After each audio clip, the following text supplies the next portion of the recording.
Keeping a close watch on him, they sent spies who pretended to be sincere.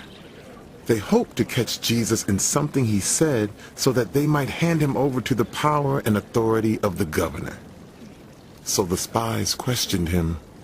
Teacher, we know that you speak and teach what is right, and that you do not show partiality, but teach the way of God in accordance with the truth. Is it right for us to pay taxes to Caesar or not?